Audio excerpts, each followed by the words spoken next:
بسم اللہ الرحمن الرحیم۔ سب تعریفیں اللہ تعالیٰ کے لیے ہیں، بے شک وہ وحدہ لا شریک ہے، اس کا کوئی شریک نہیں۔ ایک ملک کا بادشاہ بڑا ہی نرالا تھا جو مختلف طرح کے مقابلے کروایا کرتا تھا۔ ایک مرتبہ بادشاہ نے اعلان کرا دیا کہ پورے ملک میں دیکھو سب سے بڑا بیوقوف کون ہے، اس کو میں خاص تحفوں سے نوازوں گا۔ اب سب لوگوں نے عقل مندی کے مقابلے تو سنے تھے مگر کسی نے بیوقوفی کا مقابلہ نہ سنا تھا۔ سب لوگ تعجب میں تھے، لیکن بہرحال بادشاہ کا حکم جو تھا اس کو پایا تکمیل تک پہنچانے کا انعقاد کیا گیا۔ مقابلے میں عجیب عجیب بیوقوف آتے تھے، اپنے کرتب دکھاتے، اپنی باتیں بتاتے اور وزیر ان کا ٹیسٹ لیتا تھا۔ پھر ٹیسٹ کرتے کراتے آخر کار انہیں ایک ایسا بندہ مل گیا جس سے بڑا بیوقوف پورے ملک میں نہ تھا۔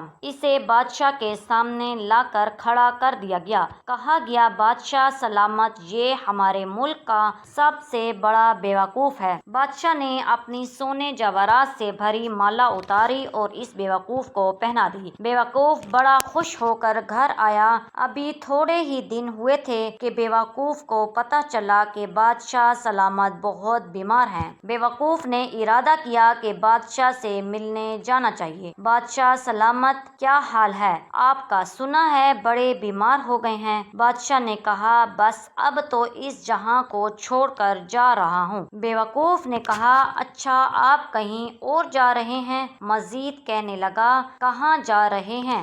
اس کو یہ بھی پتہ نہیں تھا کہ مرنا بھی ہوتا ہے۔ تو بادشاہ کہتا ہے، میں اس دنیا کو چھوڑ کر دوسری دنیا میں جا رہا ہوں۔ بیوقوف نے کہا، اچھا تو بادشاہ سلامت یہ بتائیے، جیسے ادھر آپ نے محل بنایا ہے، کیا آپ کا ادھر بھی بڑا سارا محل ہے جدھر آپ جا رہے ہیں؟ تو بادشاہ نے کہا، نہیں، تو میں نے تو وہاں جھونپڑی بھی نہیں بنائی۔ بیوقوف نے کہا، اچھا بادشاہ سلامت، میں دیکھتا ہوں کہ آپ کے پاس بہت پیسے ہیں، بڑا مال ہے، آپ تو بانٹتے بھی سونے ہی ہیں، سونے کے جواہرات کے ڈھیر لگے ہوئے ہیں آپ کے پاس، جدھر آپ جا رہے ہیں ادھر پیسے بھجوا دیے ہیں؟ بادشاہ نے کہا، میں نے تو وہاں پھوٹی کوڑی بھی نہیں بھجوائی۔ پھر اس بیوقوف نے کہا، اچھا بادشاہ سلامت، میں دیکھ رہا ہوں کہ آپ کے پاس بڑے خادم، خادمائیں، کنیز اور غلام ہیں، ہر طرف آپ کے خدمت گزار ہیں، جدھر آپ جا رہے ہیں کیا ادھر بھی کنیز، خادمائیں بھجوائے ہیں؟ بادشاہ نے کہا،